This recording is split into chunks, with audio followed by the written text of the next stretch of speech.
Hey guys, Wrestling Throwdown here. I'm Haley and this is Joe, and we are going to talk about crappy Raw last night. Raw was not good.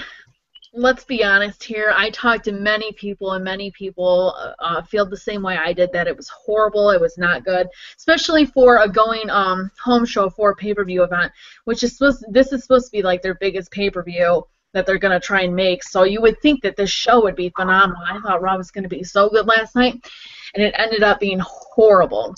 There was only like two decent segments, and other than that, it was just rematches from SmackDown, and it was just a whole bunch of just nonsense. And Joe, I know you feel the same way pretty much. You thought Raw was pretty bad, didn't you? It's a shame because NXT was so good last week, and you and Mike did a great job with the review. I ended up catching that right after it aired. And, you know, they accrued so much momentum from that TakeOver event, and to just have no plan for Raw. There was rumors floating around that they were rewriting the show hours before, or hadn't even had the show written hours before. I don't know how viable those sources are, but at the same time, certainly the finished product was, I mean, to say it was not up to par is a compliment. Yeah, exactly. I mean, even if they just switched a few things around, it could have been way better than what it was. It's just like, I don't even know, like their main event, what they had with, it's just they needed to put stuff, they needed to rearrange stuff, and you know, obviously a different order. Like the main event and the John Cena thing probably should have been switched. Like the Mark Henry thing should have been halfway, and John Cena should have been main event, or even have the Roman and Seth the main event. But If that think match that was only like a 10-minute match, so that I'll was get to my pretty much. point. Yeah, it was bad. But I guess we can start off now with the first segment. Paul Heyman starts off, he's already out in the ring, and he pretty much just says that he talks about what's going to happen this Sunday, and he pretty much, you know, makes fun of John Cena's music and everything like that. And Cena comes out, and Cena says, "Oh, is Brock Lesnar here?" And Paul's just like, his plane got delayed and everything. He will be here though. And John Cena says, "Oh, I don't trust you." And he says that he's going to keep him hostage because if Brock Lesnar doesn't show up halfway through the show, now they should have done this at the end, but he says, "I'm not going to wait until the end of the show. I'm going to wait halfway through." And it was actually more than halfway through when they did this, so it didn't even make sense. Quote unquote halftime. I'll get to that later. Exactly, and it was at 10. It was supposed to be at 9:30, and it was at 10, so didn't even make sense. And so John Cena pretty much kept Paul Heyman hostage, and he put him in his dressing room, and he made Khali pretty much guard him, which was hilarious. Yeah, it was pretty funny. Moderately entertaining. Yeah, I mean, and they did like little segments too throughout the night with this. I mean, we'll talk more about this, but It's probably the best uses of Khali they've had in a while. yeah, definitely. Like this was pretty much the only thing that was pretty enjoyable for the show, and that's why I think if this was like the only good thing that they had planned, this needed to be their main event. Because it's just how they just scheduled the stuff last night was just horrible. All these rematches and stuff, and Paul Heyman, him and John Cena always have very good promos, you know, going back and forth, and especially with the heel turn, he keeps talking about how he's going to turn heel and he wants him to turn heel and everything. They just kind of go back and forth, and it's so great. So it was entertaining. I just think that they needed to make this the main event. I like that John showed some ruthless aggression and actually grabbed Heyman by the collar and dragged him to the back. You know, Cena had a certain energy last night, and that's one thing I'll say. The show itself was flatter than a pancake, but Cena's energy was pretty decent. Yeah, not really much to say about this segment.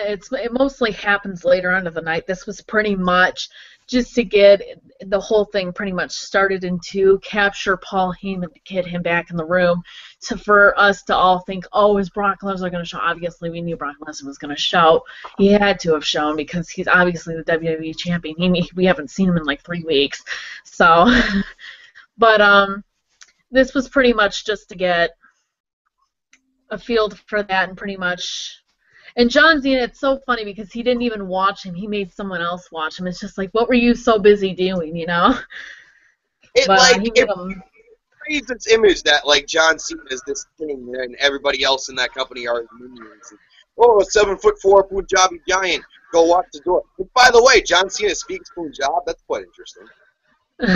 Exactly. The whole thing was just crazy. Also, I feel bad for the poor cameraman who got stuck in Cena's locker room with Paulie. Jeez.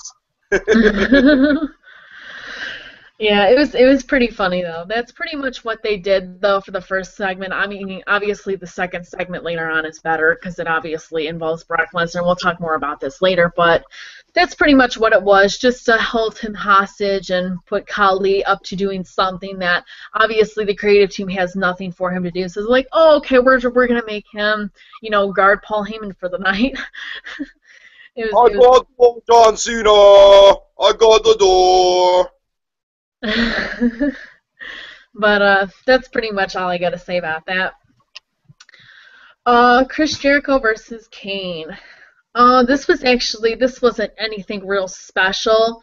It was one of their longer matches of the night, so it was kind of interesting. I don't know why Kane and I guess because Chris Jericho is still kind of fighting with the Authority since Randy's with the Authority, so they're going to have Corporate Kane fight everybody that's against the Authority first. I don't know what the heck that is.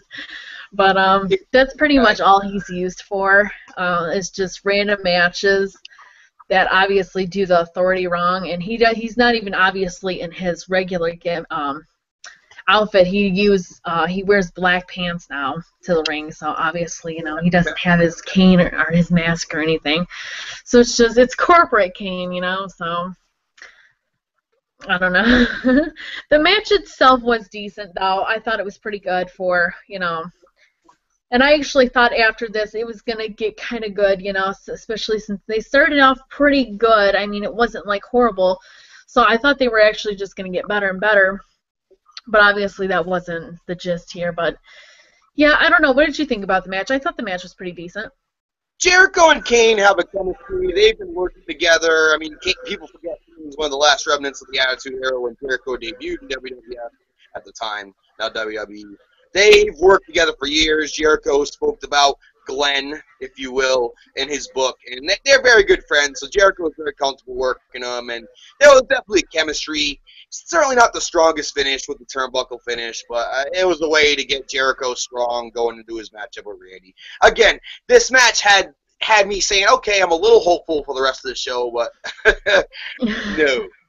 Exactly. Like, this was like the only match that was halfway decent.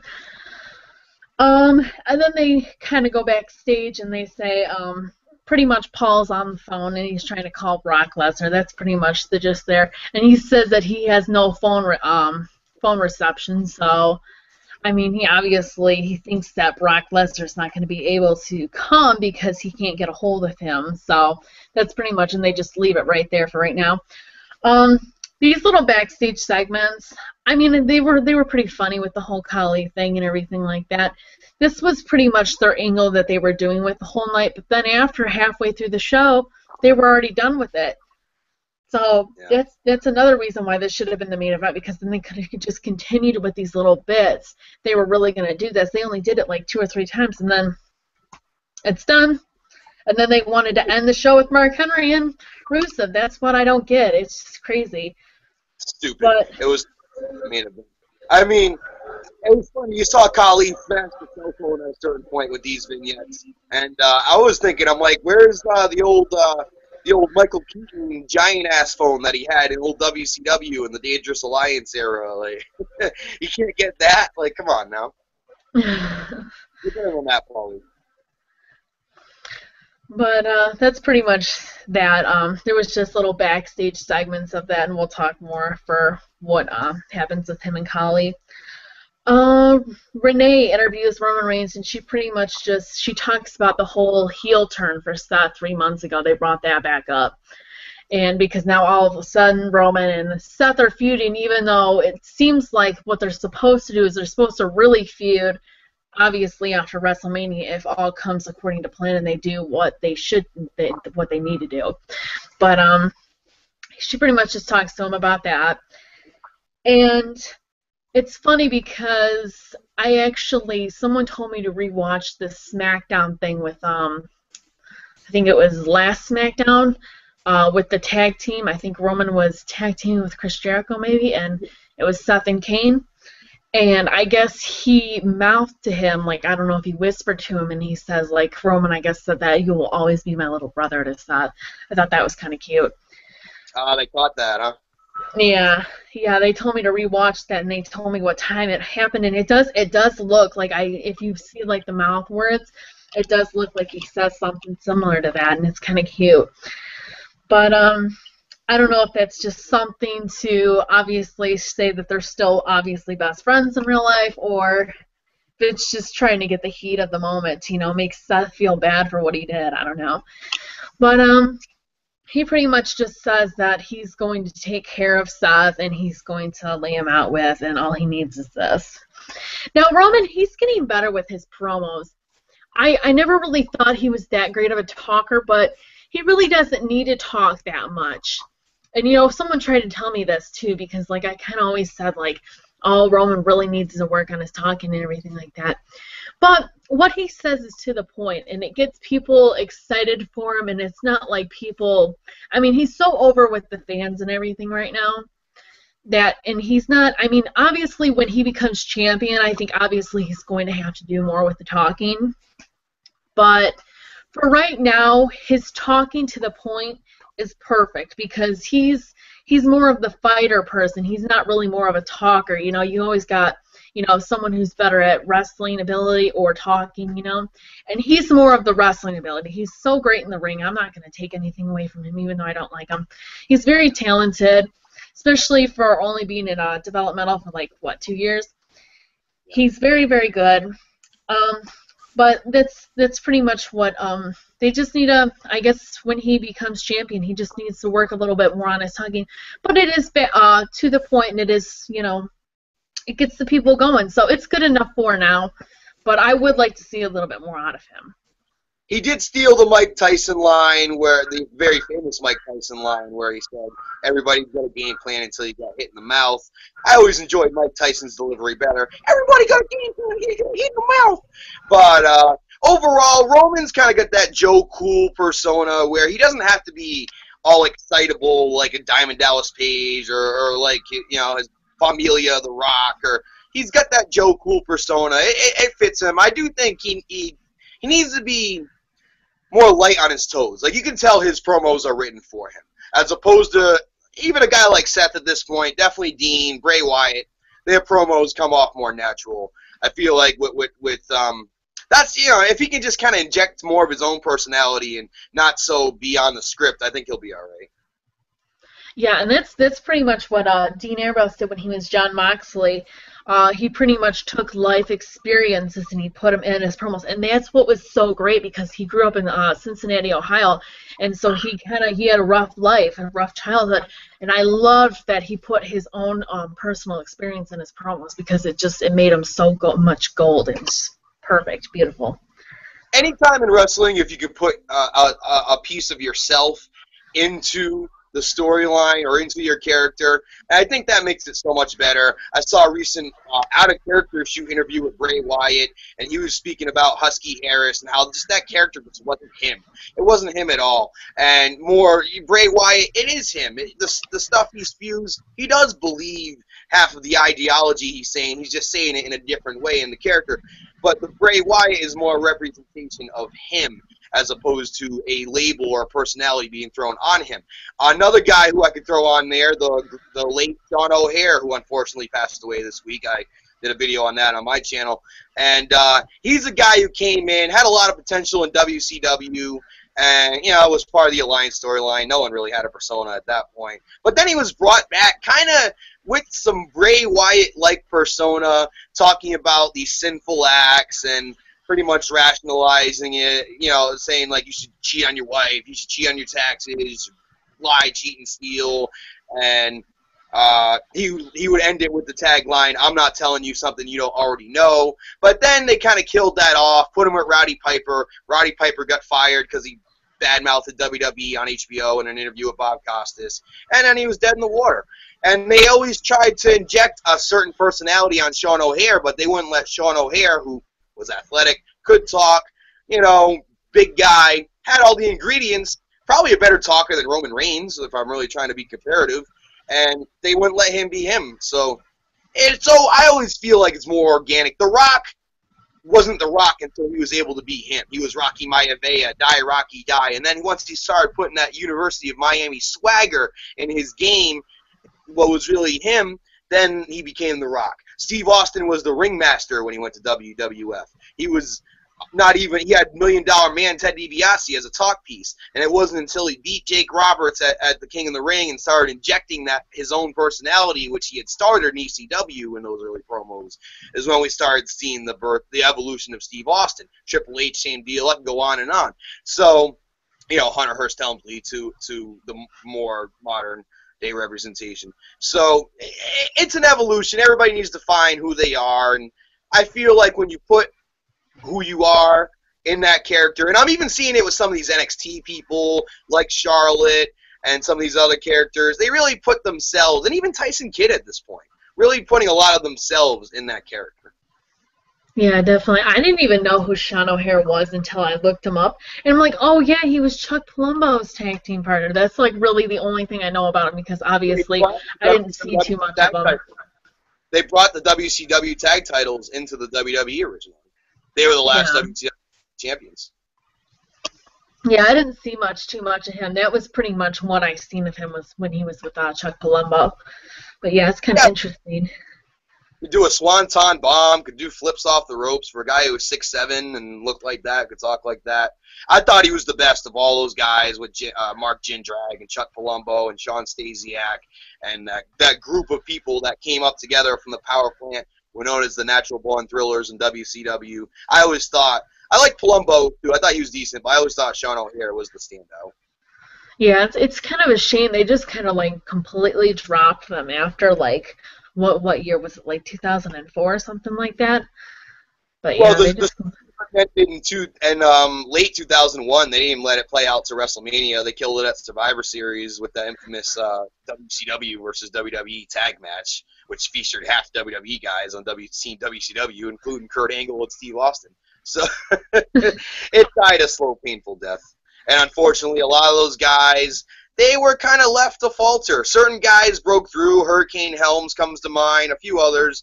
But most of those guys who came in with the WCW crop that they bought didn't end up, at least the lower names. And even the guys like Steiner and DDP had it. Yeah, they dropped a lot of people. Oh, next one. Now this was actually interesting. When I seen this, Jack Swagger versus Bo Dallas, I don't know what, I was kind of shocked. I was just like, well, either they want to just do this now because they already have too many matches on Night of Champions and they want to just get this done, or they're planning on continuing with this and eventually maybe doing something with Zeb and Bo.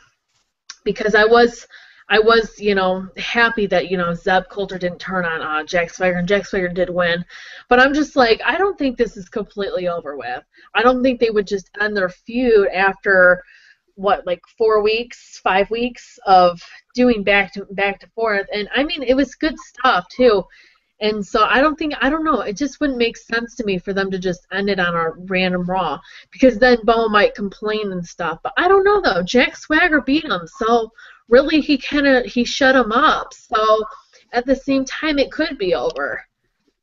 I don't know. Yeah, I mean, the babyface gets the win. That's kind of a sign that the feud's over, or at least that the definitive win. So I don't know. I mean, Bo and Jack are two guys that are kind of floating around, and they're trying to figure out what to do with them. And in terms of the Rusev thing, you see Mark Henry now. There's a lot of rumors that Kurt Angle may actually indeed come in. That's floating all over the internet. I still have a hard time believing that, considering... Yeah, I definitely, after what I read, I definitely don't think he's going to be back. It seems like him and Triple H are just not on good terms right now. It's damn true. Yeah. Yeah, but this was actually kind of surprising. Bo tapped out, and that was pretty much that. He didn't complain. Obviously, he didn't really. I mean, they might do something about this, Friday or next Monday or something, and who knows, maybe they'll have it at Hell in a Cell. Maybe they'll do something at Hell in a Cell together. But for right now, it does seem like he kind of shut him up, and maybe he's on to more and better things. I'm not really sure. Maybe he can go for the U.S. Title, but he really can't right now because Sheamus is face. And well, if Cesaro beats Sheamus, that could set up for that. Yeah, that would actually be a good match. I would like to see that. Finally, the feud they deserve. Yeah, definitely. Two talented guys that deserve better than what they're getting, that's for sure. I will always be a Jack Swagger fan. I was listening to a podcast, the Don Tony, Kevin Castle show. I listen to them a lot. They really do great stuff. And they were talking about, right now, with the exception of maybe the Brock Cena angle, all of the hot angles they had and like momentum they had behind their superstars, they're all kind of gone. The Wyatt family, their momentum isn't where it was. They obviously killed off the Shield, and really with the Shield, they're kind of having them feud with each other instead of feud with other guys. So that's kind of keeping them in their own separate corner. And Cesaro, we've talked about that ad nauseum. Jack Swagger. There's just so many guys that at one point had momentum, and yet still we see Big Show and Mark Henry and Kane in big spots. It's just, I don't know, it's almost like they just don't care, and they don't want to pull, obviously push their younger talent. And that's why, I say what I say about Adrian Neville. When he comes up on that roster, what are they going to have for him if they can't even, give Jack Swagger, Cesaro, or even Dolph Ziggler? He's been doing better. They actually been pushing him a little bit. But, I mean, if they can't even give, like, these talented mid-carders, a push, I mean, it's just... I feel like some of these NXT guys should stay down in NXT and keep building up. Just brought in Kenta, Hideo Itami. And, and Steen and Devitt are next. So you're going to have a very intriguing roster down there. I don't think Charlotte's getting called up anytime soon. They're setting up the Sasha Banks feud with her. Bayley's still in the mix. So I don't think she's getting called up anytime soon, especially based on the post-show I saw. So for me, I would, if I'm the NXT guys, I'd rather be there at this point, keep getting over, keep garnering interest, and hope the brand grows. Because I feel like the brand could... Like, I've seen Triple H in those recent sit-down interviews with Michael Cole. I try to watch those every week. Because usually that's the one time Triple H kind of breaks kayfabe a little bit. And you see the real Triple H, not the kayfabe Triple H. And he said, like I said earlier in this video, he feels right now it's getting that cult following like the original ECW had. And someone who lived through that era and remembers it quite well. I'm not saying it's exactly the same because ECW was this us against the world little independent company that rose to... heights unseen, and then obviously crashed and burned. But, I mean, for WWE finally kind of creating competition, with NXT, they're a better product right now than TNA. They're a better product right now than Ring of Honor, and I'm a Ring of Honor fan. New Japan's getting good stuff, but NXT's bringing in half of their guys, so we don't know what Jarrett's promotion is going to be like. So at this point, NXT's got a lot of momentum, and I feel like let them keep growing, and then, keep them in full sail. Keep them what they're doing now, but keep the demand high. And maybe we'll see more showcase matches on Raw. Maybe we'll see an invasion angle a la Nexus. There's all kinds of things they could do with it. I just hope they don't ruin it like they ruin everything. Because right now, like, you got me a believer in NXT. You really do. Yeah, it's actually funny. My friend Paul Jazer might not like this, but I have been hearing rumors, and I'm dead serious. I can show you the website if you want. But for right now, they are thinking of doing Sami Zayn and Tyler Breeze in dark matches to get them ready, and they are saying that they're not. Adrian Neville is not ready, which is I find kind of shocking. Like not really shocking, but it's just like. Well, I feel like you guys messed up with that. I feel like maybe you should have gave Sami Zayn the title before Adrian Neville. I mean, the guy's already had 2 NXT tag team titles, and he's been NXT champion, and it's just like they have nothing. They don't know what to do with him, and it's just like right now. And I told Christopher this too. He needs a heel turn. I think a heel turn could do him well.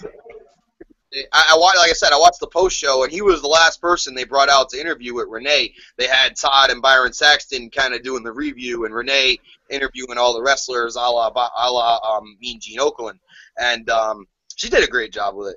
And yeah, Adrian was the last person who came out, and the fans were kind of on him, and they were giving him a little bit of a what chant, and he was kind of scowling at it, and I don't know if they're trying to turn Tyson face or what. I actually kind of like what they're doing with Tyson with this fact gimmick, but it's because it's kind of how he is. But you know, I agree. Like that tag team match on Raw, Neville got over big because it was designed for Neville to get over big. It wasn't designed for Sammy to get over. I think the fans have more of a connection with Sammy because of the Ring of Honor stuff and everything. Ole.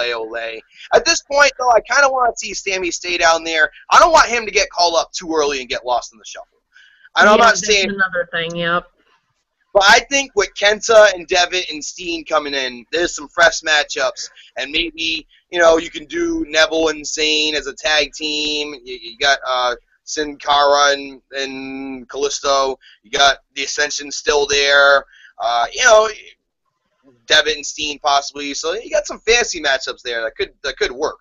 I'm saying, I think I'd rather be on NXT right now than Exposed. I mean, totally the fans are like so behind NXT right now. It's so good. Like I have not ran into a bad show yet on NXT. They always have different matches. They're very good. It's just just so much great talent, and it's just getting better and better.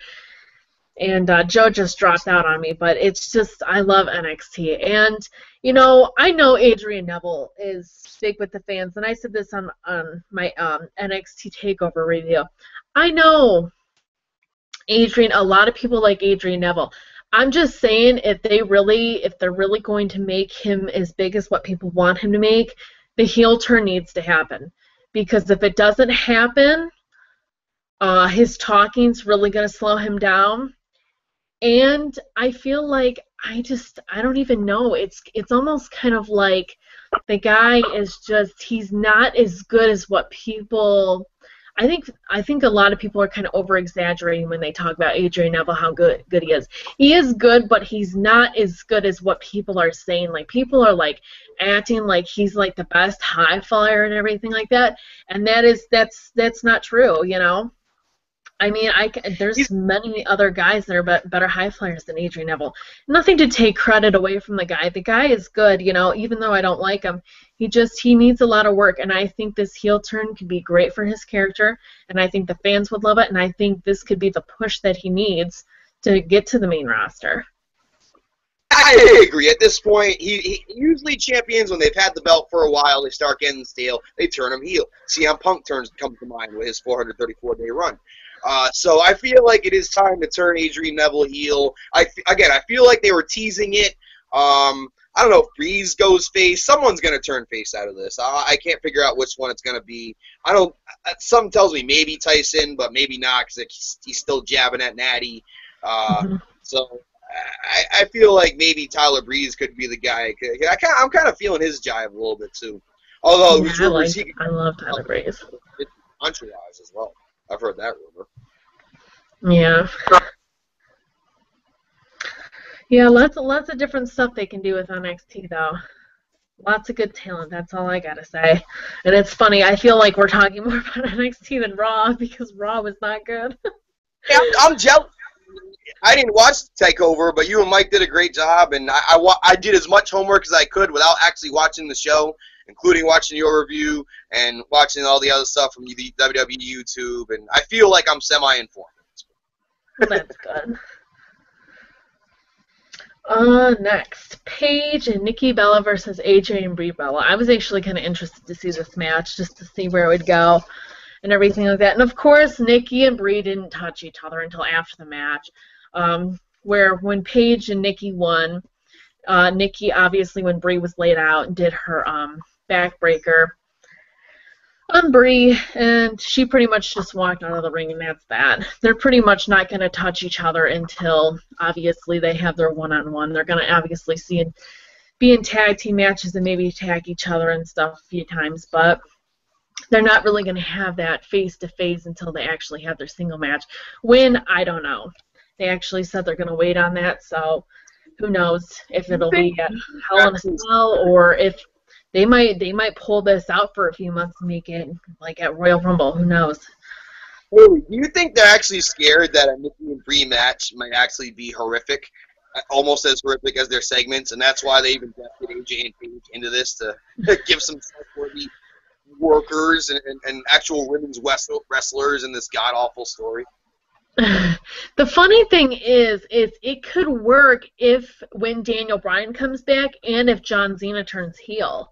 It could work because then they could put those two together and, you know, it could be people would get so into this storyline because it would be more real for them and it would just, I feel like it could be good. But that's if they go and put those two together, and obviously they have to do two things. They have to put them involved in this, and obviously they have to turn on John Cena heel. Obviously everybody knows that Daniel Bryan's with Brie and he's married to her, but they haven't, even though everybody knows that John Cena and Nikki are together, they haven't really, you know, said in public, you know, on the show that they're together. You know, only on Total Divas they've said it, but they haven't said it, you know, on Raw, acting like we have no idea and we don't watch Total Divas, but still. And this week, Total Divas, Nikki freezes because John doesn't want babies.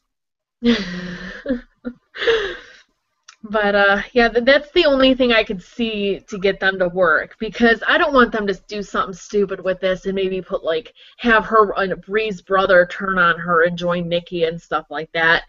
It's just, that's what I feel like they're going to do with this. I have a feeling that they're going to do something, get the family involved, something like that. You already saw it with the Sprinkle segment. It could certainly happen. And the mother, I tell you what, the mother cuts a better promo than both of them.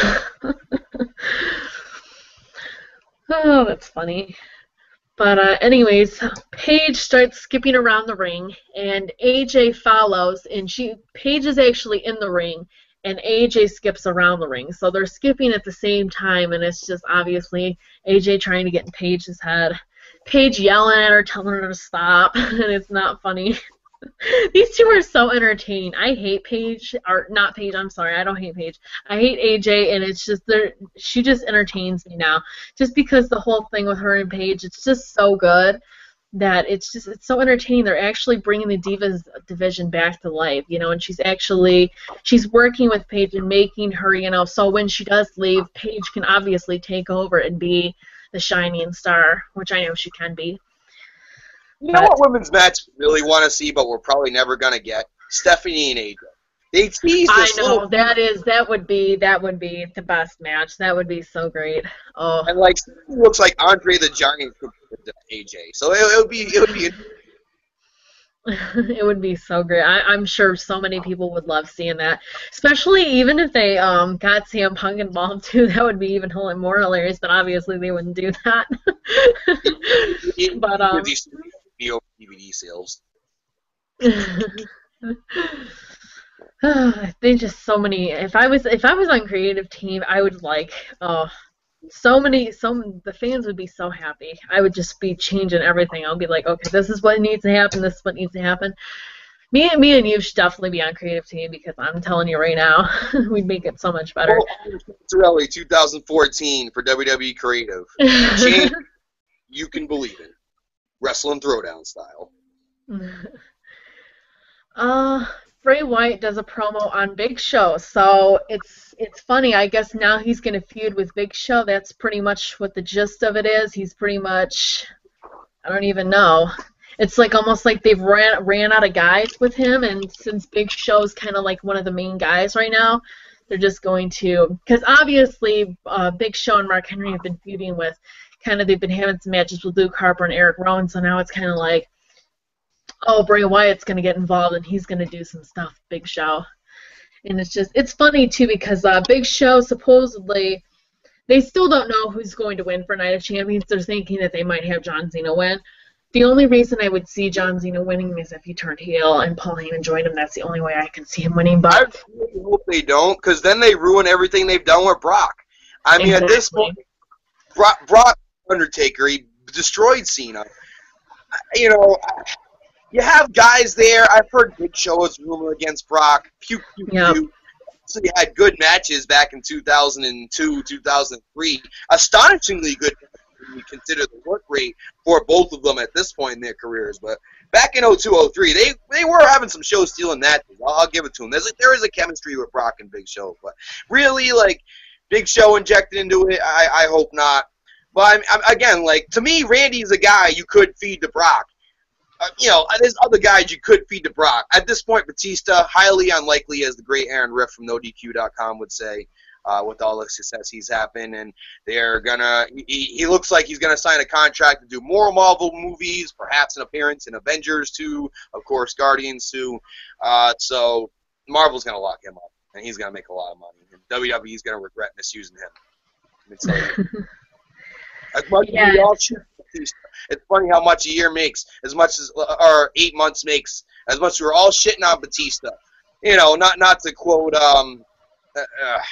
Gene Snitsky, but it wasn't his fault. It was the position that WWE put him in. And now Batista is going to be a big star, bigger movie star than Steve Austin, John Cena, Roddy Piper, Hulk Hogan, pretty much anybody but Mr. Johnson.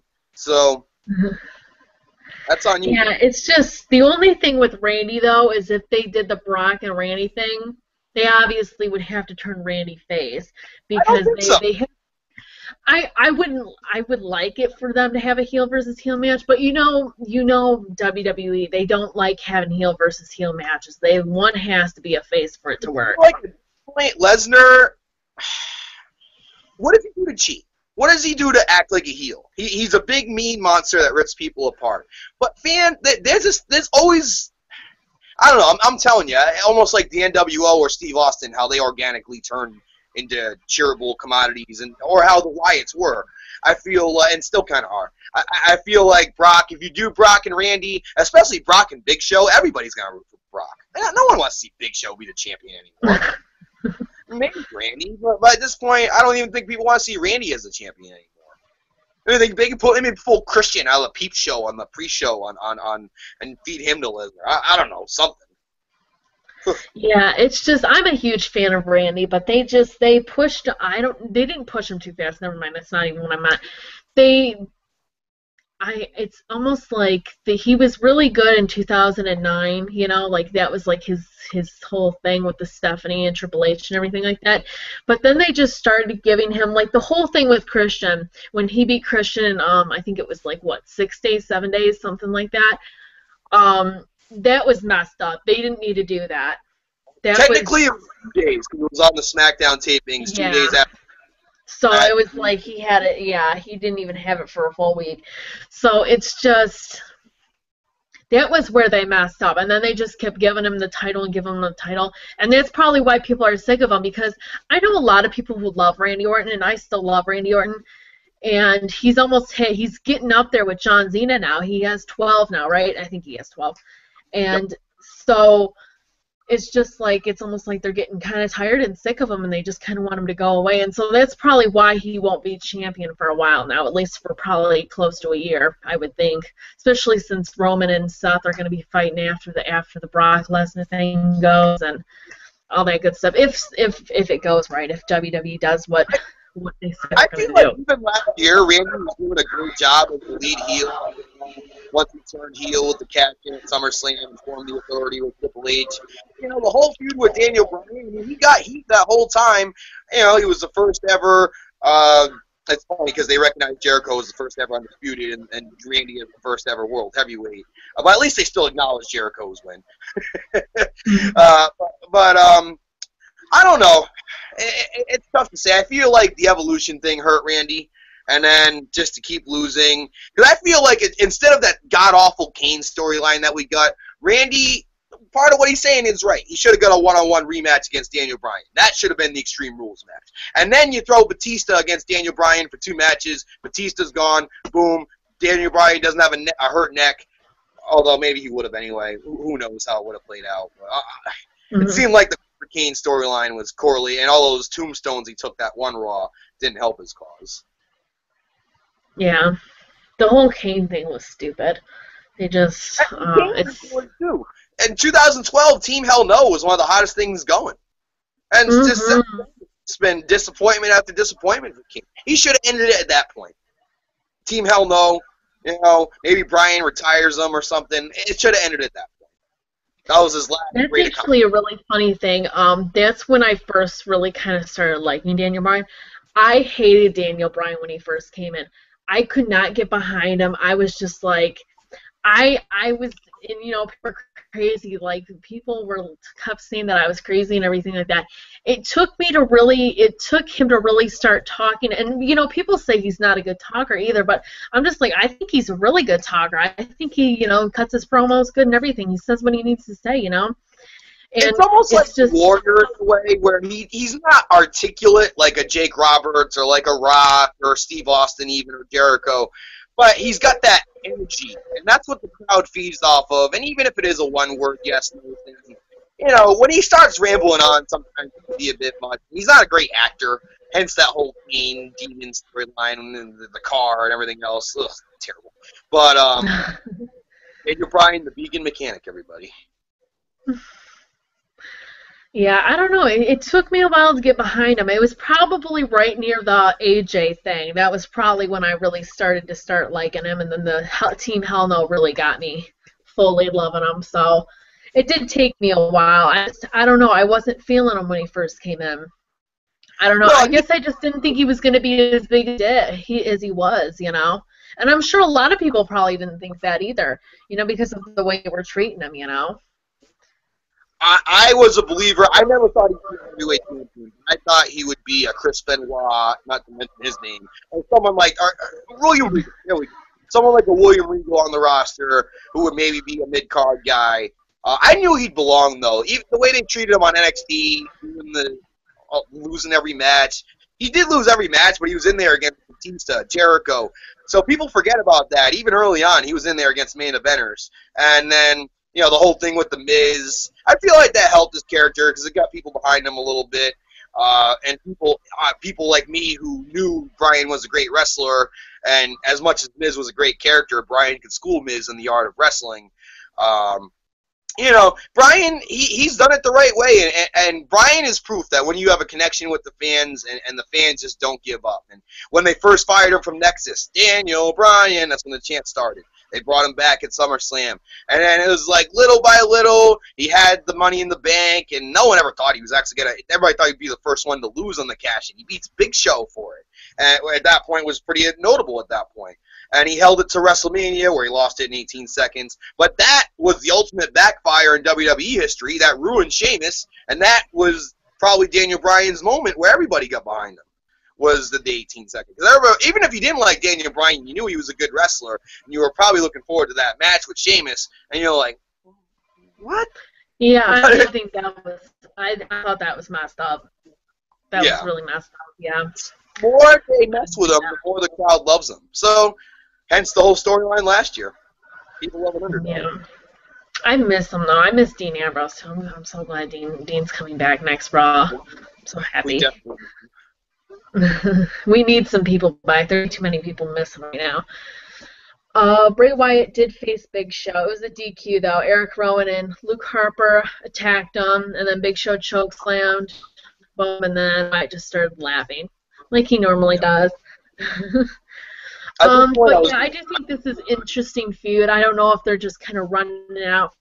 I do think a lot of people said this, too. When I asked who they wanted Bray Wyatt's next opponent to be, a lot of people were behind Dean Ambrose. Like I said before, I really think him and Dean would have such a great feud, just such a great feud. And I know they did it too a little bit with the Wyatts and the Shield, but not one-on-one with them. And I think they could just bring so much to it. In that interview I was speaking of, the shoot interview with Bray Wyatt, it's on YouTube. You can search it. It's Bray Wyatt at a character shoot interview. He actually spoke on his two favorite opponents ever, and he said from a smoothness standpoint, Daniel Bryan. And damn right, when Daniel Bryan comes back, they got unfinished business. But he said from just throw him out there and let him fly, it's Dean Ambrose. And I guess they've had a lot of experience in the indies. I can't remember Bray at CCW or anything, but I guess they've worked a bunch of matches in the indies. And, they worked a lot in FCW early on when Bray was first finding himself as Bray Wyatt. So there's a comfortability there. And Bray actually said it in the interview. He's like, that's one fight, face, heel, throw it out the window, feed off the energy, and have fun. And I think that was a very smart statement by Mr. Bray Wyatt. Daniel Bryan has been saying the same thing. He said when he first faced Dean Ambrose, he was just like, oh, a new kid. He was kind of worried about him, but he said that match he had with him, he was so shocked. He said this guy was so good.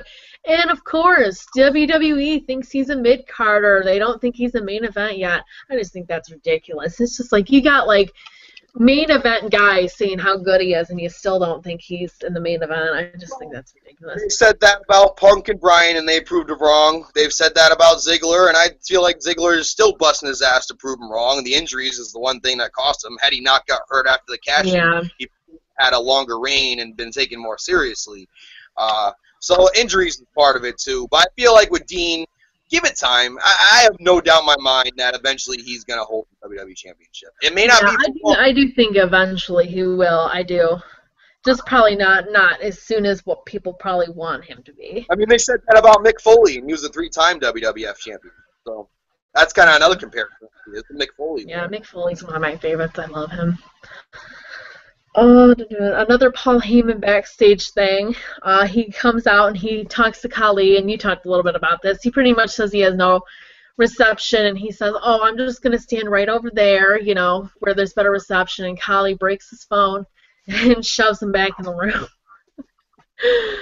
Nothing too much to say about that, just another little backstage segment. This was pretty much right before, this was pretty close to right before John Cena went to get him. So this was pretty much the setup that Brock Lesnar, he still didn't get a hold of Brock Lesnar, so people thought that, well, WWE was trying to get people to think that Brock Lesnar wasn't going to show up and John's going to beat Paul Heyman. Nice try.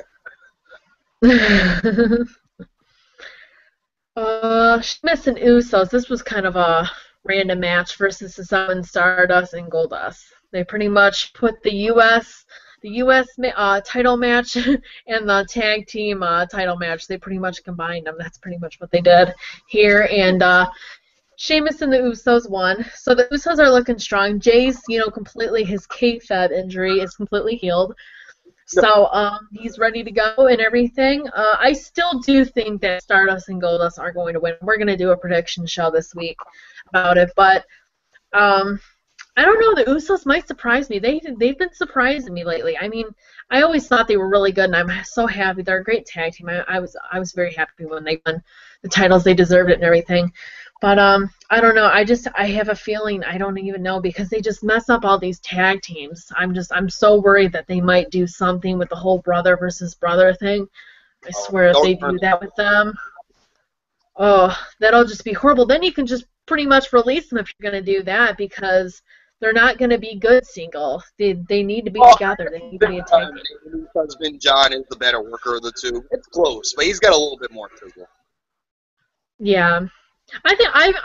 To me, I feel like me watching them, they're pretty even, and that's why it's just kind of like, I don't know, because usually in tag teams there is one more that shines out the other one, but these two need to stay together. Just don't mess with that tag team. I mean, I don't care if they mess with any other tag team, but it's just like, leave the Usos alone. To me, eventually you got to do Ascension versus Usos. You could have Cody and Goldust win the titles, and maybe the Usos win it back. I can see them doing that. I wouldn't mind that necessarily. Have Goldust and Stardust have a quick one just to split them up. Maybe they can set up the Goldust Cody feud after that, and have the Ascension come in after that. And then and then obviously Steen and Devitt would be a great tag team. Maybe Sin Cara and Kalisto come up. They've been proving people wrong lately, including myself. And the Young Bucks would be the X Factor. There's been talk about bringing the Young Bucks into NXT. I haven't heard any recent reports that, they did drop their Ring of Honor tag team titles and IWGP Junior Tag Team Championships awfully quickly in a short span. And they've still been doing a lot of independent work. They wrestled in Providence just a month ago, sold out Fett against the Juicy Product.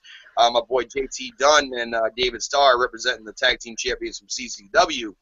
But Young Bucks and Usos, I know I'm long talking here. Young Bucks and Usos, long story short, that'd be a great WrestleMania match. Or Ascension. Yeah, the Ascension actually debuted, and I think it was last week on Main Event. They actually debuted it. I don't know if you knew that. I They did not actually guess that. debuted on a main event. Yep. So they're actually that's why they obviously that's why they lost their NXT titles at Takeover, because they're officially, it seems like they're officially on the roster. Obviously, if they made their debut on main event, so looks like the Ascension is officially on the roster. So I can't wait to see them actually, maybe get into a mix with the Usos and Goldust and I Stardust. one match with Kalisto and Hunico, and then make the official Raw debut. Yeah. Yeah, I was extremely excited though when I see them. I was just like, finally, yes. They've been doing dark matches for a while too, so I think they're ready.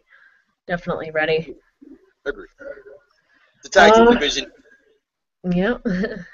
Renee interviews Randy, and this is pretty much I guess why he has a huge problem with Chris Jericho. She asks him why he attacked them, and he pretty much says a few weeks ago, this is pretty much what they're basing their 2 week feud on, pretty much. I mean, obviously it's a pay-per-view feud, but still, it's like they just started this feud like last week, so it's like 2 week feud. Long history. Yeah. So that's it. Yeah, he's pretty much saying that Chris Jericho pretty much said that he disrespected him when he said that Randy Orton is given everything and that he doesn't work for anything.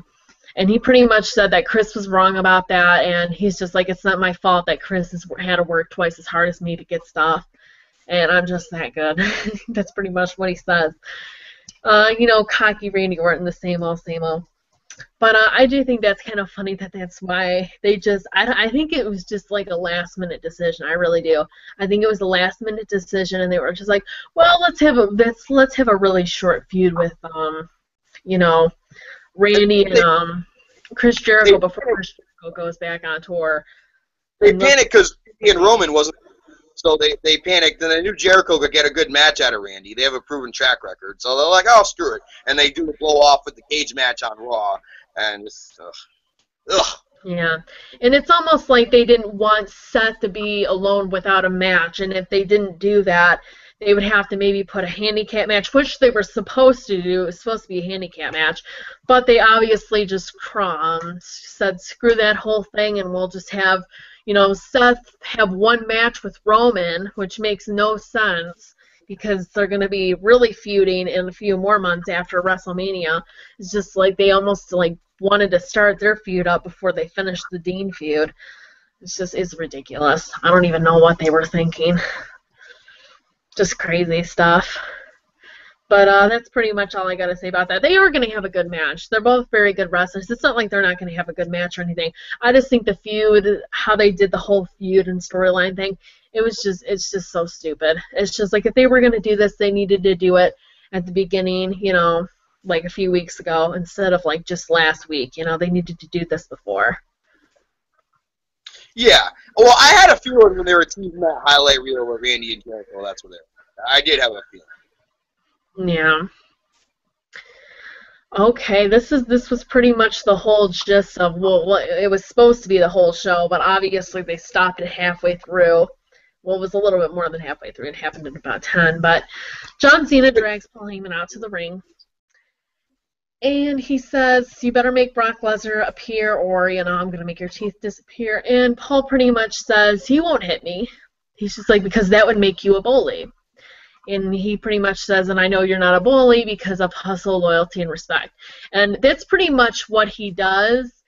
He's just been doing this whole heel turn like for the past whole month. And that's why this would just be so perfect. Oh my God, it would be so perfect. But he pretty much just says like, oh, you'd be such a great Paul Heyman guy. He's just like, you really need to just tell people to shut up. I want to get this heel out of you. I want to get this mean streak out of you. And he's just like, I want you to beat it out of me. And he just keeps saying that he wants John Cena to change. And John Cena, you can see that it kind of bothers him. And he just kind of walks away. And he just kind of gets out of the ring and he just says, I'm not going to fight you, whatever. I'm not a bully. And so when he's getting out of the ring, Paul Heyman says, oh, your mother would be very proud of you. Your mother would be so proud of you because, and he makes a little testicle comment, and obviously John Cena gets upset about that like any man would. and he obviously pushes him out of the ring. He doesn't really hit him. He just kind of pushes him so far that he gets out of the ring. And Brock Lesnar comes out. Obviously, we all seen this coming. And Brock Lesnar kind of does a few teases and says, you know, like, oh, I'm going to fight you. Oh, I'm not. Oh, I'm going to fight you. Oh, I'm not. And eventually he does get in the ring. And he German suplexes John Cena. And I thought this was just going to be like, oh, wow, are they seriously going to make John Cena look like weak again? And then obviously John Cena comes back for once. And he ends up on top. And he just starts attacking him, beating him up, throwing him into the pole, throwing him into the barricade. And that's pretty much that. And the refs and security pulled them apart.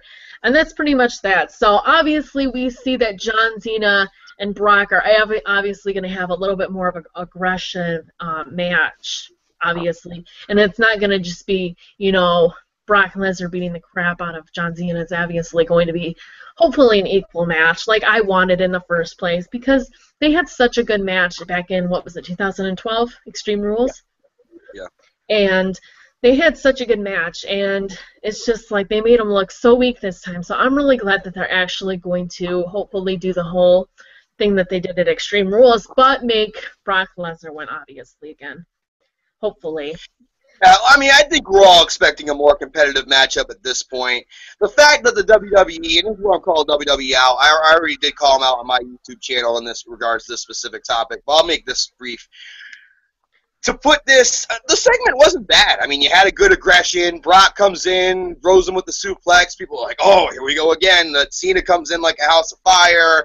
Some people were saying he legitimately broke Brock's nose. I don't think that was the case. It didn't look like he was hitting him in the face that hard, but it was still good aggression, good ruthless aggression, as I was channeling earlier in the old school John Cena days. I liked it. And it wasn't hokey. It was John Cena ready to fight, and I did appreciate that. But it's a shame the WWE is a bunch of chicken shits, because y'all thought Andrew Luck and Nick Foles were gonna. I mean, and ironically, the finish of the game was incredible, way better than Raw's finish. They were so chicken shit of Monday Night Football, and ironic because football is in a lot of trouble right now with all their scandals with Ray Rice and Adrian Peterson. I don't want to turn this into a sports rant. I got other vehicles for that, but. To be that chicken shit of the NFL, which, oh, by the way, you've been going head-to-head with Monday Night Football since you've been on the air in 1993. To be that chicken shit, you're going to take your one hot angle, which should close the show out, put it in the middle of the show, keep referencing halftime, and then feed us Rusev and Mark Henry in the main event. WWE could be ashamed of themselves. And this is why I call WWE out, because I hate when they act like a bunch of scared pussies. Are you that scared of the NFL? Really? Because they're in trouble right now. If you're actually putting out a good product, I bet you people would switch over from the NFL, probably just switch back to check their fantasy teams, unless they're a fan of the team who were playing that Monday, and see more Raw, if Raw was putting on the product that NXT was, or something comparable. But right now, Raw's, 3 out of 4 Raws have been 3 out of the 4 worst Raws I can probably remember in my 15 to 20 years of watching this show on a consistent basis. So to do this was a calculated risk, and to me, as much preparation, as much as it seems like they know what they're doing with NXT, it seems like they have no clue. We referenced this earlier with all the guys who had momentum who don't anymore, from the Wyatts to Cesaro to some of the Shield guys, etc., etc. And to take your one hot angle and put it in the middle of the show, this was WCW-esque, and I'm not talking good WCW.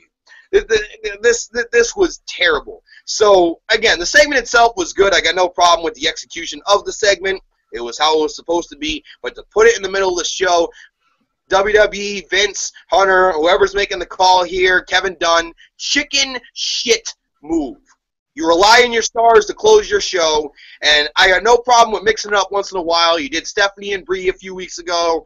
The first time was a refreshing change of pace. The second time I wanted to hit my head on the friggin' cement.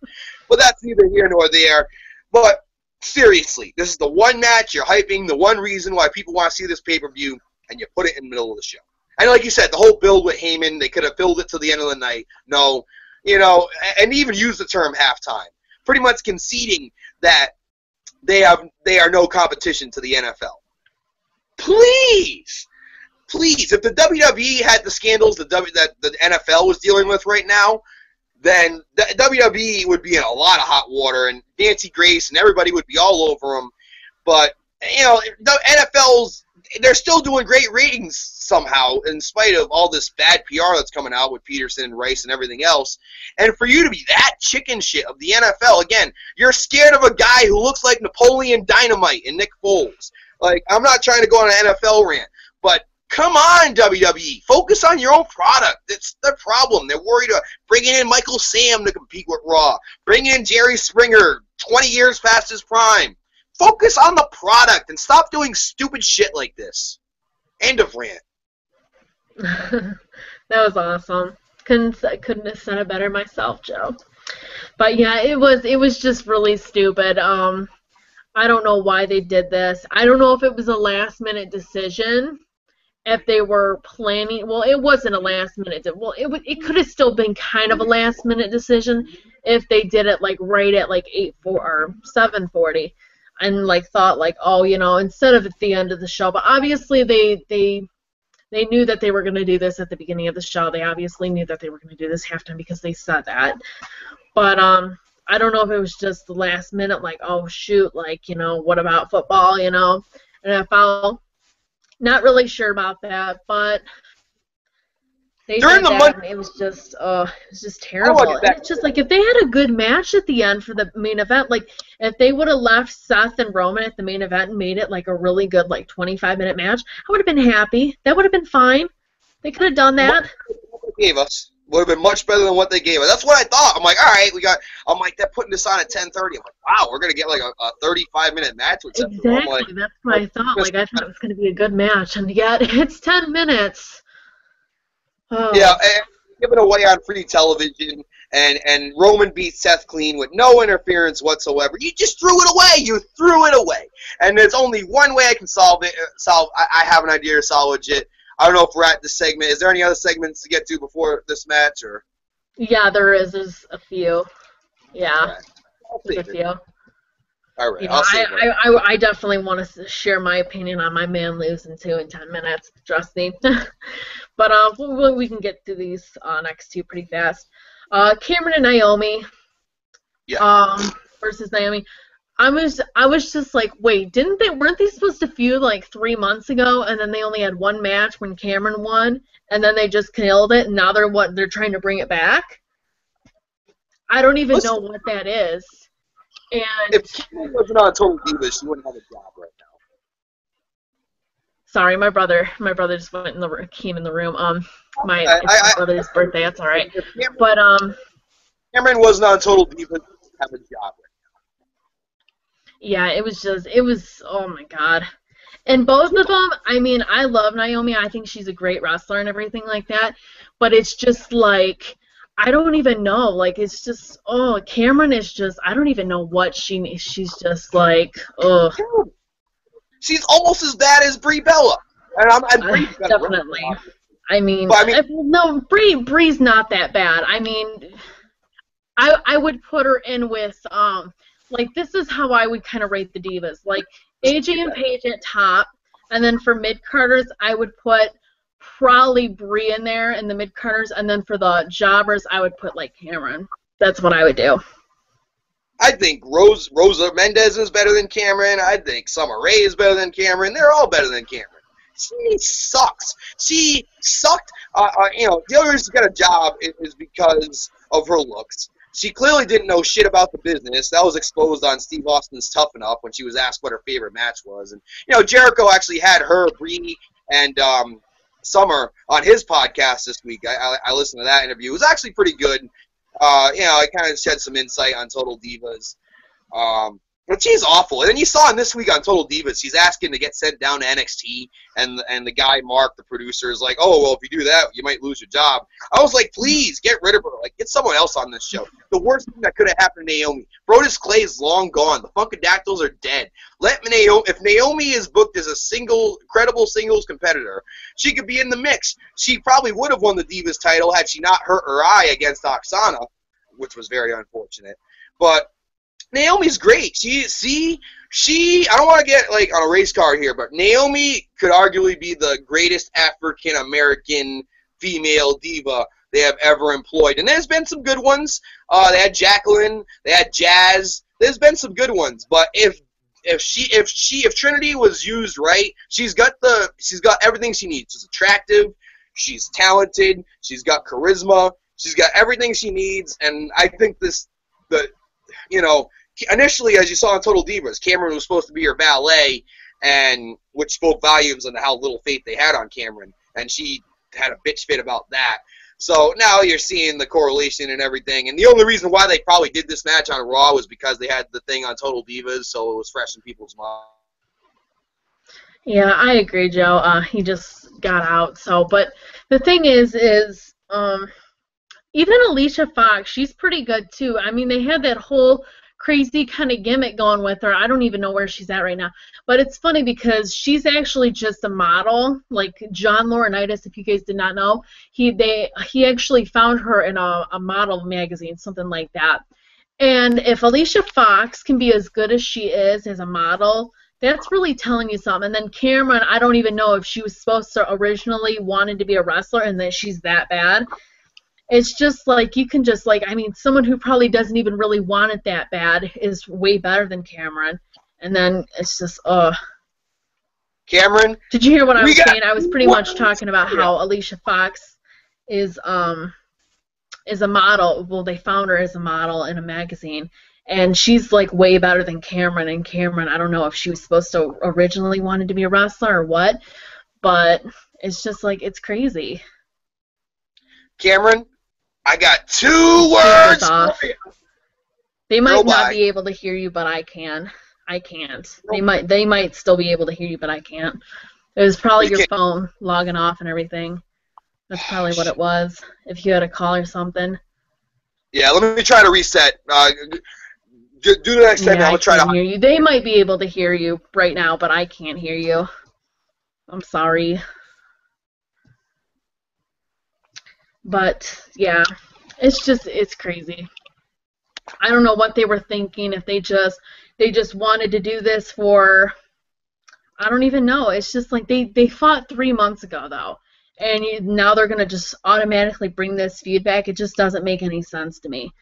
And it's just, I was excited to see Naomi, have some airtime and everything like that, but there was a lot of botches in this match. And no offense to Naomi, there's been botches, in matches before, too, that have great wrestlers. CM Punk actually said that his and Seth Rollins match was horrible because there might have been like 1 or 2 botches.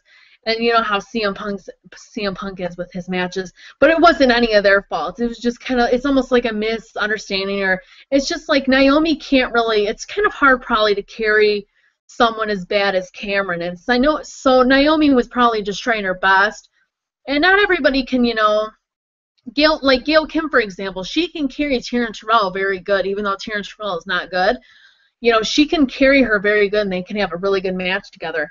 It just kind of depends on who you're in the ring with, I guess, and if you can carry the person or not, or if, misunderstandings and stuff, like if you're saying, oh, I'm doing this and everything like that, they're supposed to, obviously communicate with each other. And some wrestlers obviously miscommunicate all the time. They have botches and stuff like that. And, it's not Naomi's fault. I don't blame her for anything for this being, a botch match or anything like that. But it happens. They just need to get Naomi. Can you hear me now? Your sound's still not working. They just need to get Naomi the I hell. can't hear you. That's great. We're almost done, and I can't hear Joe. And you guys might be able to hear him, but I can't hear him, and so that's kind of bad when I can't hear him because we can't communicate and give our opinions on stuff and fight. Oh, that's great. But that's pretty much my just on that match. I think Joe's pretty much said all he's wanted to on that match. So I guess we'll move to Mizdow and The Miz versus R. Ziggler and Dolph Ziggler.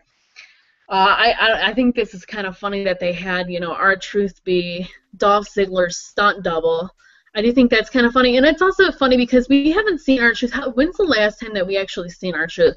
We have not seen R-Truth in so long. Like I don't even know. It's actually kind of surprising to me that he didn't get released when everyone else did because they weren't doing anything with him. So I think it's kind of funny that they're kind of putting him with Dolph Ziggler now that they put Damian Sandow with The Miz. I don't know how long this is going to go on, if it's just going to go on for the end of the pay-per-view or what, or if that's actually going to be like, I don't even know. It looks like he's just using it for tag team matches, though, because this was a SmackDown rematch where Ziggler and Dolph Ziggler won, obviously. But, Joe, your thoughts on R-Truth actually returning? Weren't you surprised to see him? I know I was. Well, I saw on SmackDown where he debuted as R Ziggler. It's interesting to see him in Ziggler's gear because I feel like ever since he's been K-Quick, back when he debuted with Road Dogg in the Attitude Era back in the year 2000, he was been wearing. Did he really? I didn't even know that. I need to look that up.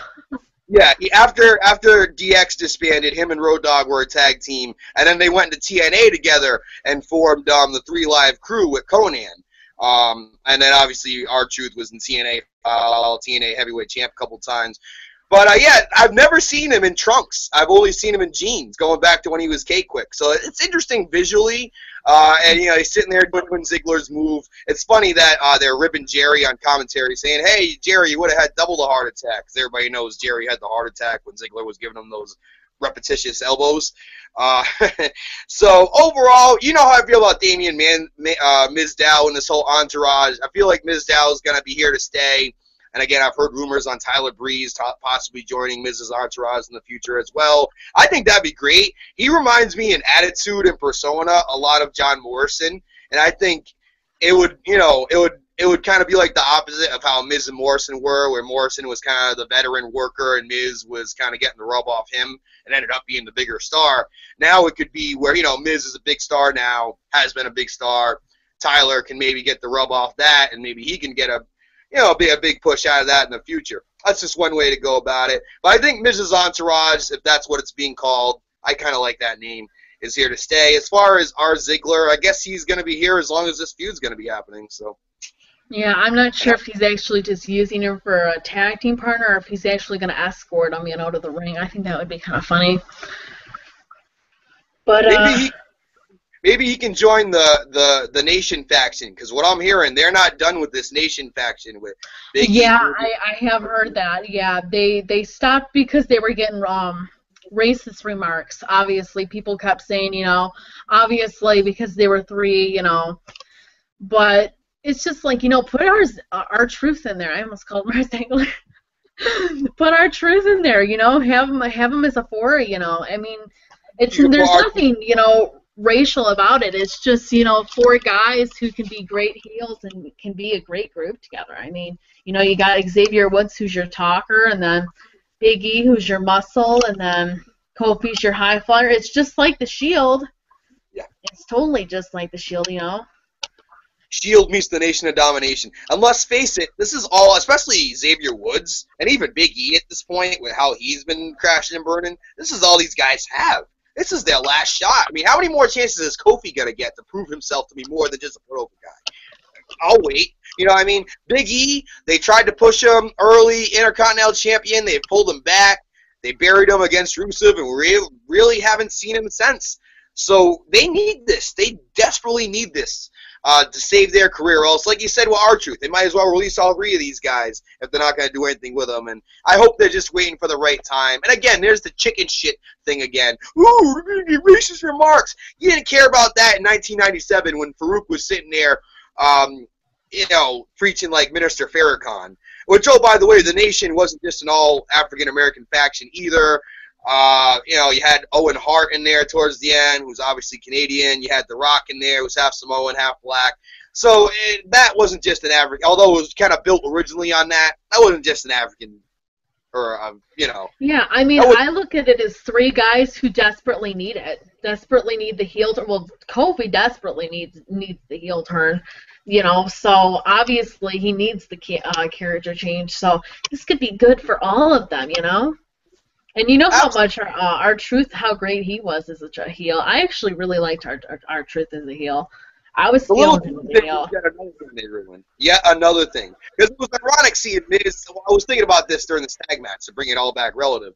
Miz and R-Truth at one point were a very hot tag team. People forget they wrestled John Cena and The Rock. They were a good, cool ass tag team. I loved them as a tag team. I don't know what it was. I think R-Truth got popped with Evan Bourne with that synthetic weed thing, and he got suspended, and that just killed the whole thing. Yeah.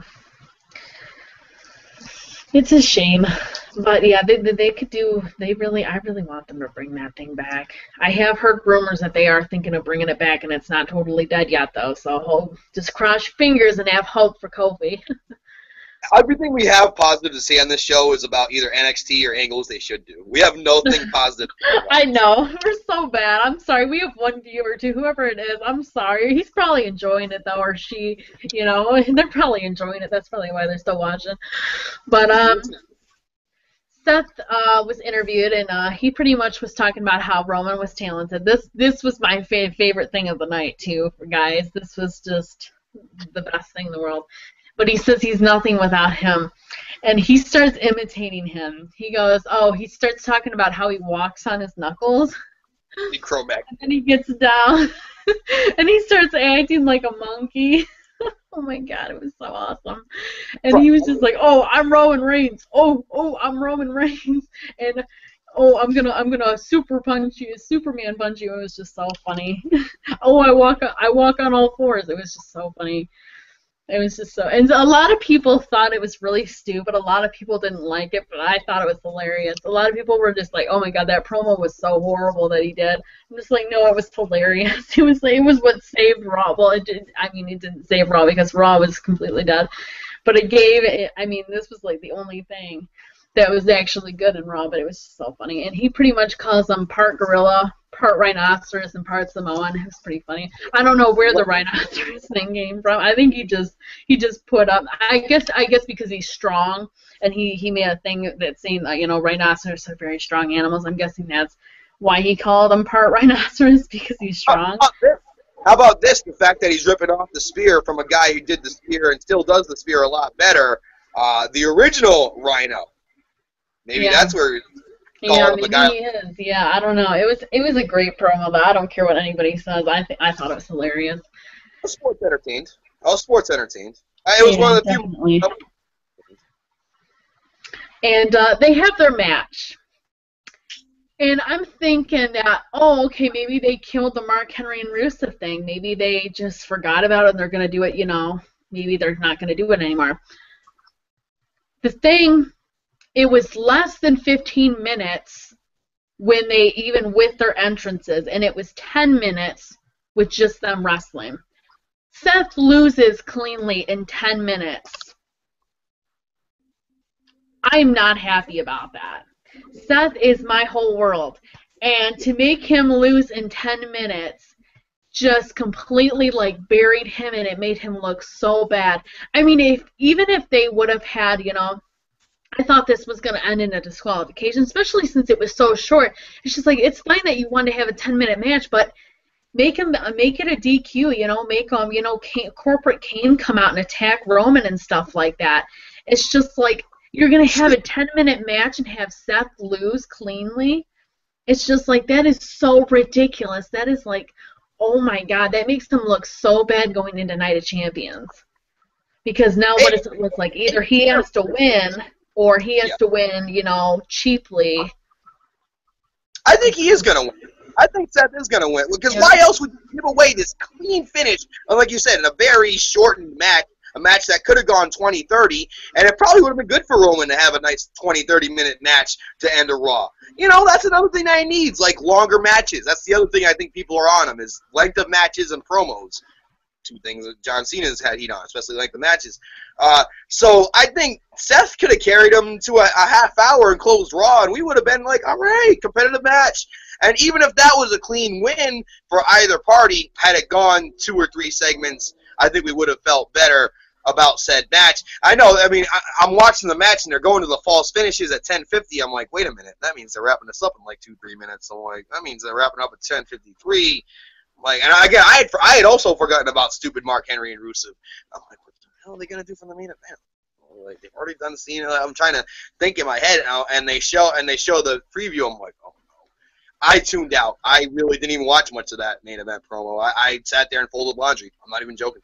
Sat there and folded laundry. It was a lot more interesting. And then I changed it to the football game, and I was a lot more entertained with the last 20 minutes of that.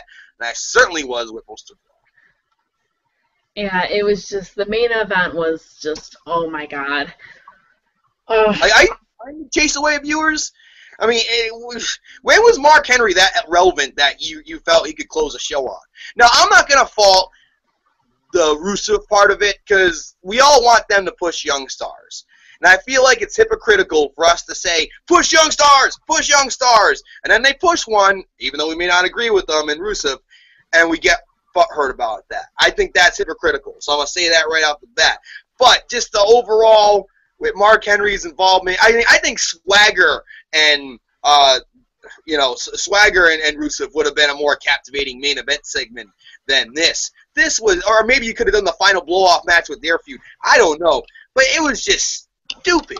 I mean, Mark Henry, and the hilarious thing is Mark Henry's supposed to be this baby face. They're talking, WWE, do they think it's the year 1992 or something? They're bringing in Jerry Springer. They're sitting there talking about Mark Henry's Olympic experience. This is over 20 years ago. Nobody even remembers Michael Phelps at this point. Never mind, Kurt Angle's 96 Olympics, and that's ancient history. 1992 Olympics, which I actually think was in Russia, if memory serves me correctly. Maybe I'm wrong. But this is unbelievable. You're going to bring up all this, try to legitimize Mark Henry because he came in 10th place in the Olympics, and, oh, surprise, surprise, he had to pull out with an injury. Kind of describes half his WWE career, pulling out with injury. Oh, pathetic, stupid, and he deserved. I was proud of the crowd for wanting him. Usually I get pretty disgusted with the crowd when they what people for no reason. That can be a very disrespectful thing. And, along with the CM Punk chants and some of the other chants that I'm just getting really sick of lately.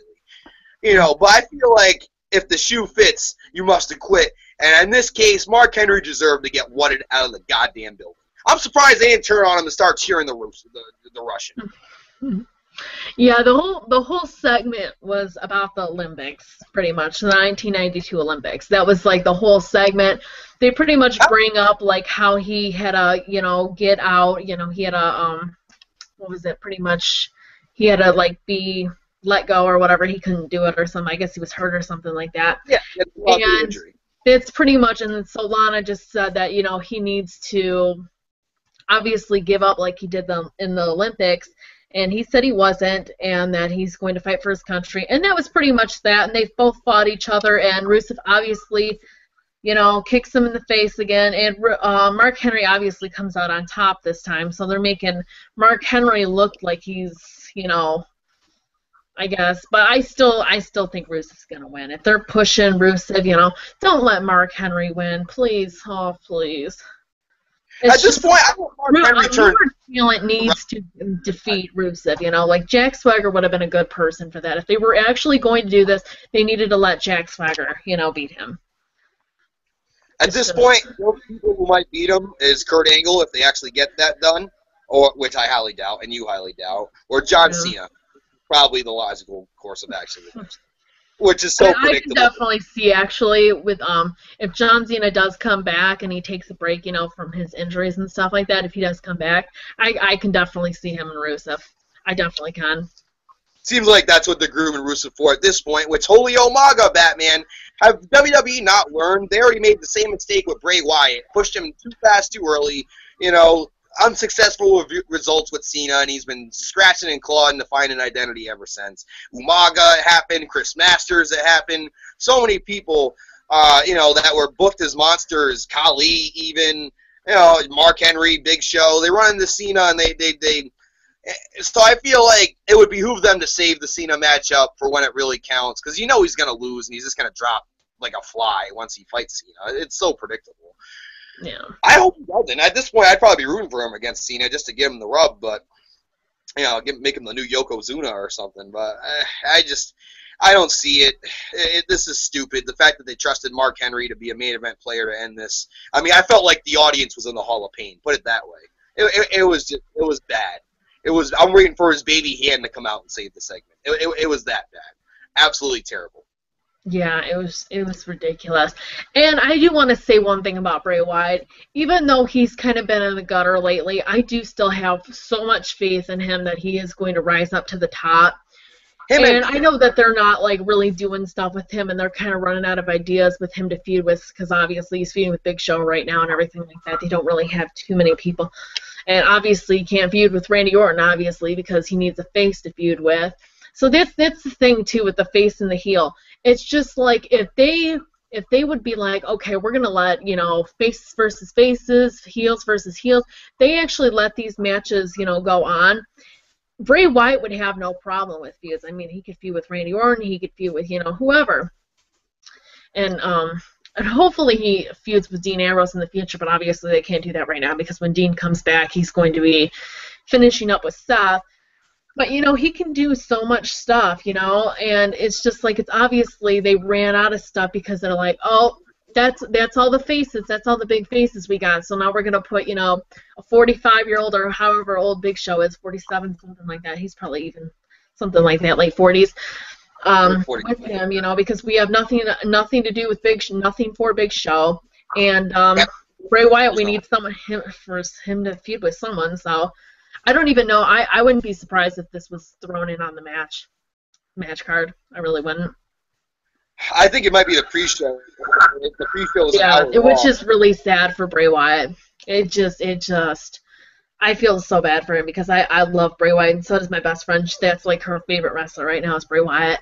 And me and her are like so for him, and it's just like, it's ridiculous how he's being used right now. We're just so upset about that.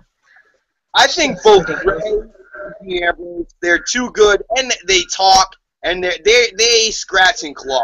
I don't see that being the type of guy. Like, I'm not trying to throw Kofi Kingston back on the bus, but say like a Kofi Kingston or even a Zack Ryder.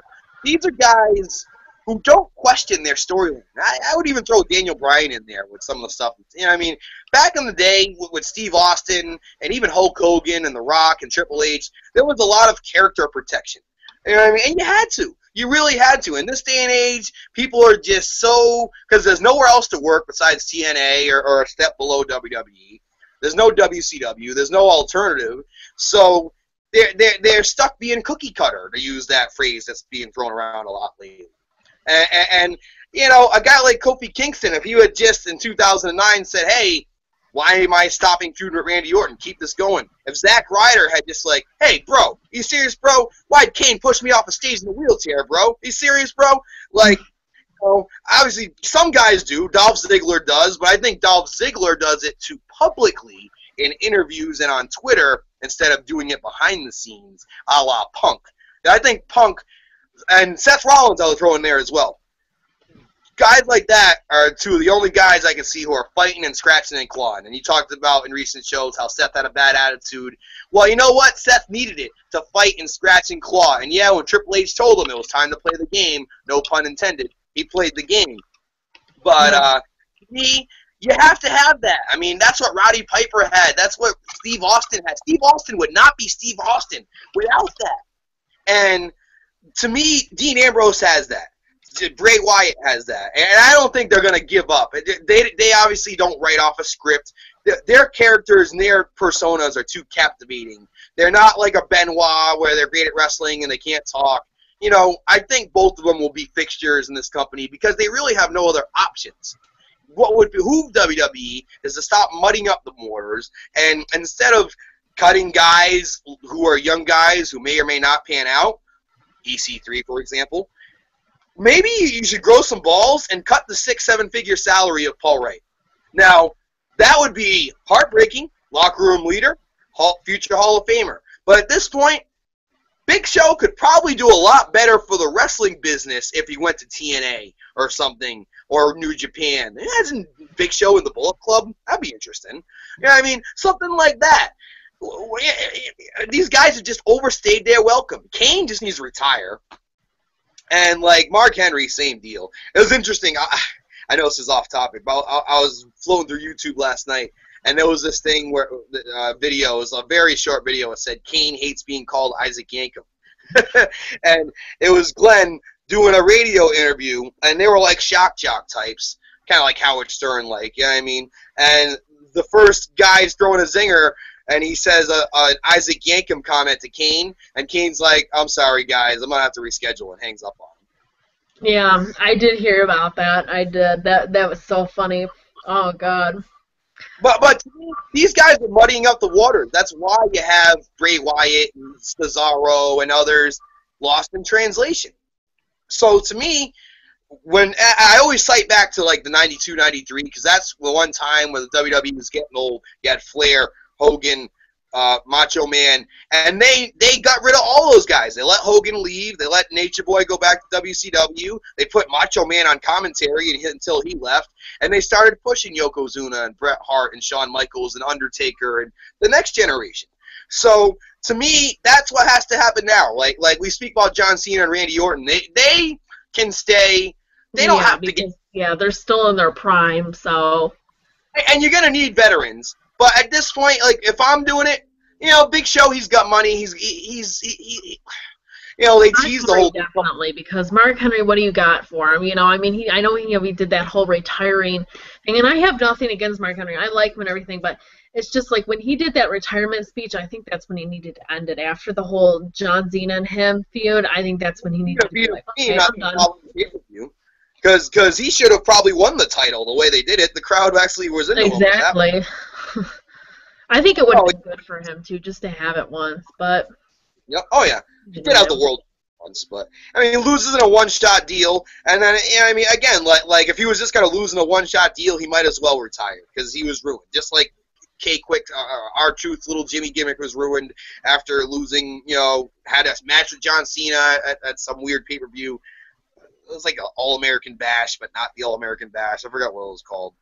Yeah, they had some weird ones.